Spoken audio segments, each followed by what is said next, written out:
শুভ সকাল বন্ধুরা, morning out চ্যানেলে সবাইকে স্বাগত জানিয়ে আবার চলে এলাম তোমাদের সামনে একটা রান্না নিয়ে। আজকে যে রান্নাটা করব সেটা হচ্ছে আলুর দম। এই যে আমি আলু টুকরা টুকরা করে নিয়েছি, আলুগুলো বেশ বড় ছিল। আমি নিয়েছি 4টে টমেটো, আমি নিয়েছি একটা পাকা লঙ্কা,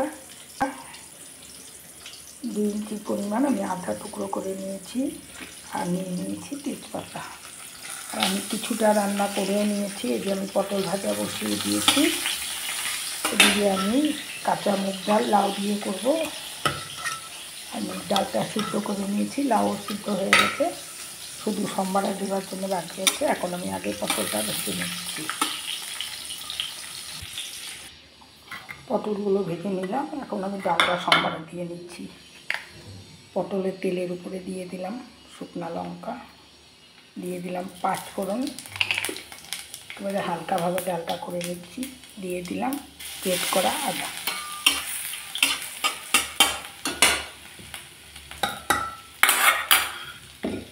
এখন এই যে ডালটা ছেড়ে দিচ্ছি।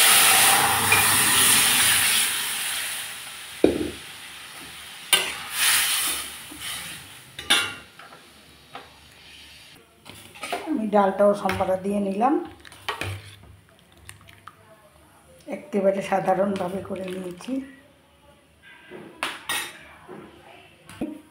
প্রেসারে জল বসিয়ে দিয়েছি, এই আলুগুলো সেদ্ধ করে নেব। টমেটোও আমি সেদ্ধ করে নেব। আজকে আমি বানাবো আলুর দম। এই যে আমি দিয়ে দিলাম 4টা টমেটো, লবণ, লবণটা দিলে আলুর ভেতরে ঢুকে যায় আর আলুটাও খুব খেতে ভালো লাগে। তাই আলু আর টমেটো আমি সেদ্ধ করে নেব প্রেসারে। এখন আলুর দমের জন্য আমি মশলা করে নিচ্ছি। দিয়ে দিলাম এই যে 1 ইঞ্চি পরিমাণ আদা টুকরা, আর নিয়ে নিলাম একটা পাকা লঙ্কা, নিয়ে নিলাম 1 চামচ জিরার গুঁড়া, আধা চামচ ধনে গুঁড়া, আধা চামচ কাশ্মীরি লঙ্কার গুঁড়া। এখন সামান্য জল দিয়ে পেস্ট করে নেব। আলু টমেটো সেদ্ধ করে আমি একদম পরিষ্কার করে ছিলে ধুয়েও নিয়েছি, আর টমেটো চোকলাগুলো ছালটাও ফেলে দিয়েছি।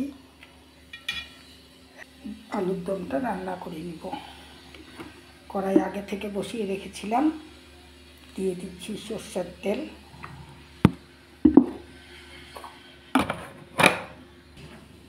তেলের উপরে দিয়ে দিলাম জিরা ফোড়ন, দিয়ে দিচ্ছি অল্প পরিমাণে হিং। এখন আমি আলুগুলো ছেড়ে দেব।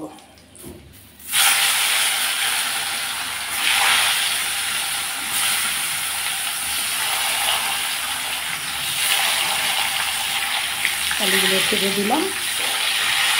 এখন আলুটাকে আমি একটু লাল লাল করে ভেজে নেব।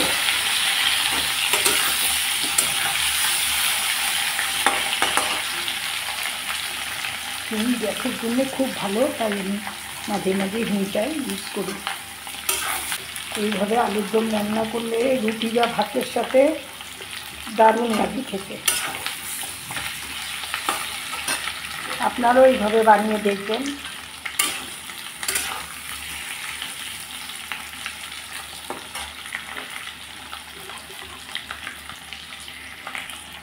দিয়ে দিচ্ছি পেস্ট করা মতো।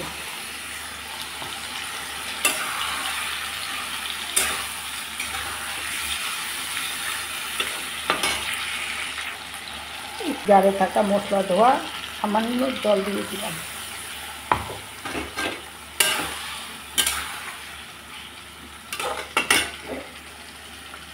আমি তেজপাতা দিতে ভুলে গিয়েছি, দিয়ে দিলাম 2টো তেজপাতা। দিয়ে দিচ্ছি হলুদ গুঁড়া, স্বাদ মতো লবণ। আমি লবণ আগেও দিয়েছি আলুতে, প্রয়োজন মতো দিয়ে দিলাম। এখন ওই মশলাটাকে ভালো করে কষিয়ে নেব। কোনো টমেটো দিইনি, টমেটোটাও আমি দিয়ে দিচ্ছি। যে টমেটোগুলো আমি কেটে নিয়েছি দিয়ে দিলাম।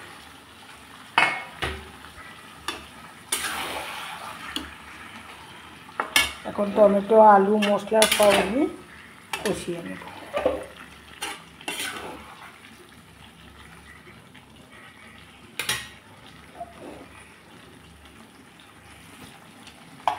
পাঁচ মিনিটের জন্য ঢেকে দিলাম। 5 মিনিট পর ঢাকনা খুলে দিলাম। দেখুন অনেকটা কষানো হয়ে গেছে। আর 5 মিনিটের মতো কষিয়ে নিয়ে জল দিয়ে দিল। এখন আর ঢেকে দিব না, আলু তো এমনি সিদ্ধ করে নিয়েছি, তাহলে আলুটা একদম গলে যাবে। মশলার সাথে আলু টমেটোটা কষিয়ে নিলাম ভালো করে। এই যে তেল ছেড়ে দিয়েছে মশলা থেকে। এখন দিয়ে দিচ্ছি পরিমাণ মতো জল। আমি খুব একটা পাতলা ঝোল করব না, এবারে মাখা মাখা করে দমটা রান্না করব। এখন আমি ঢেকে দিচ্ছি 5 মিনিটের জন্য। 5 মিনিট পর ঢাকনা খুলে দিই।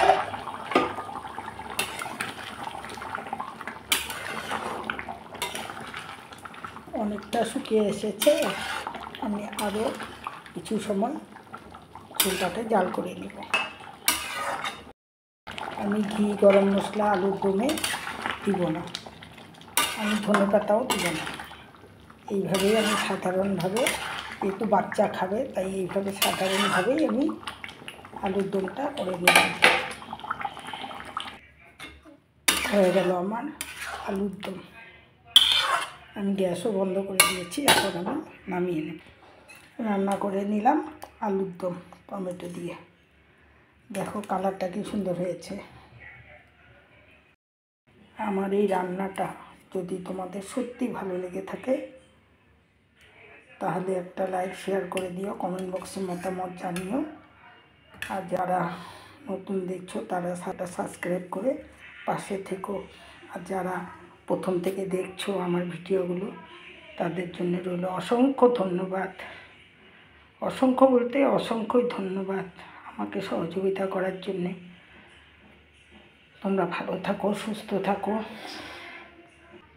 আবার নতুন ভিডিও নিয়ে তোমাদের সামনে চলে আসব। তাহলে আজ এই পর্যন্তই, ভালো থাকো।